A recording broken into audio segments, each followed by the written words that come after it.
One of the earliest clubmen gatherings, with a worded declaration, came via the North West Worcestershire Clubmen. A declaration and resolution document of March 5, 1645, and read out on Woodbury Hill, was presented by a Mr. Charles Knott, a parson of Shelsley, to a gathering of 1,000 to 2,000 clubmen. An account in the Civil War in Worcestershire by J. W. Willis Bund talks of 2,000 in number. The declaration was sought to be presented to Henry Bromley, the High Sheriff of Worcestershire. With over 1,000 gathered on Woodbury Hill, the declaration expresses a loyalty to the King, Church of England, and the ancient and just privileges of Parliament. The declaration speaks of keeping a protection, and the preserving of our ancient liberties, and retaining our persons and estates against the soldier or any other oppressor. This is in common, and in keeping with what was of other clubmen's statements of intent, in other counties, such as Dorset and Wiltshire. The demands and resolutions by the clubmen gathered in North West Worcestershire reflected what was being experienced across the counties. Garrisoned troops and passing through armies, royalist or parliamentarian, were taking free quarter and plundering. The clubmen in gathering, and putting demands on garrisoned troops in Worcestershire would in effect help the parliamentarian cause, as by default the area was predominantly held by royalist occupying forces. The declaration by the Woodbury and the Malvern clubmen was a preemptive action in part, regards putting down conditions, as to keep what was at the time an area, not so deeply affected by garrisoned troops. Across March of 1645, we see a pace gathering with clubmen, in confronting the warring parties, and calling for a resolution to the war. An order brought about on the soldiers. In early March, by example, we see the clubmen in Dorset forcing Royalist Sir Lewis Dives' hand, to tackle the actions of plunder and disorder of his fellow Royalist, General Goring. The non-resolution, with agreement at the Uxbridge Peace Treaty talks in February of 1645, had brought an added urgency in getting a resolution, sought by the men and women caught up in a bloody civil war. Described by the clubmen as unnatural and a war most horrid, the war was seen as two sides who, though at war, were in agreement when it came to plunder. Troops garrisoned or passing through would take provision at will.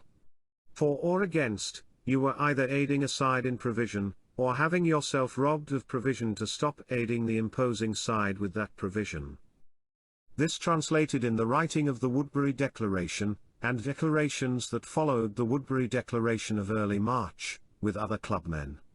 All of which are in common with demands and resolutions, sent to King and Parliament alike.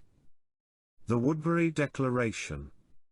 We having long groaned under many illegal taxations and unjust pressures, and that contrary to orders presented to His Majesty, by advice of the Lords and Commons assembled at Oxford, and ratified and published by His Majesty's gracious proclamation.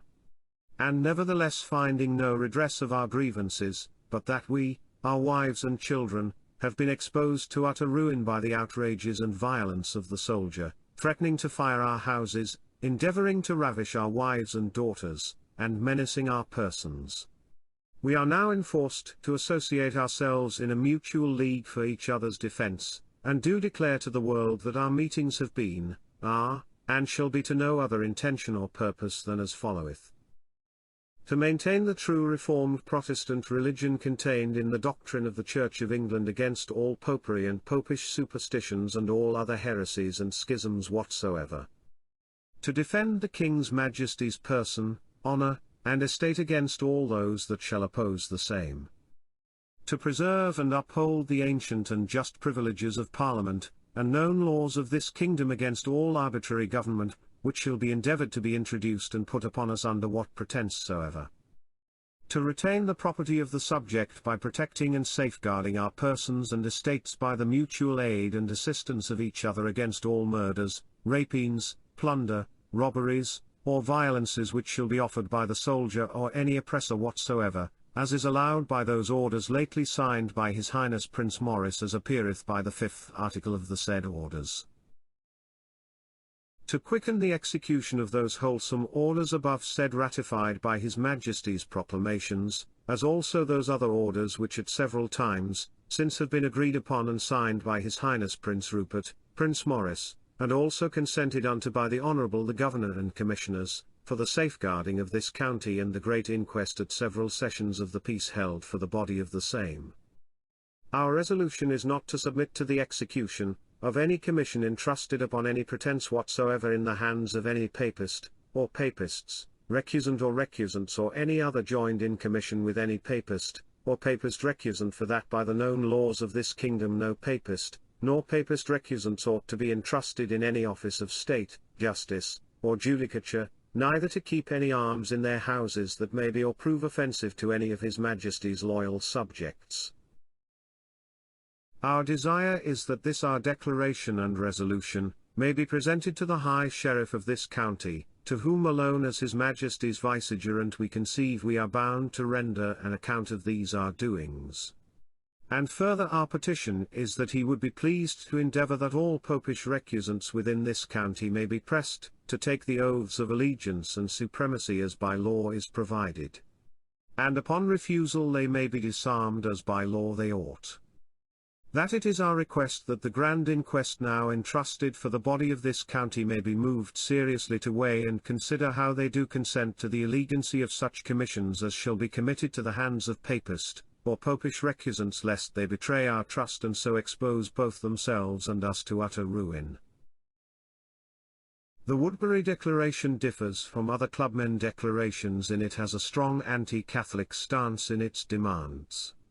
This has been seen as because of a predominantly Catholic and Royalist, gentry-controlled county. This may have been the case in periods of, but Worcestershire was a cross, Puritan, Catholic, Parliamentarian and Royalist in its inhabitants and in office. A plurality of voices. The declaration may be in a form directed at Royalist commanders, and sheriff in high office, with Catholic sympathies.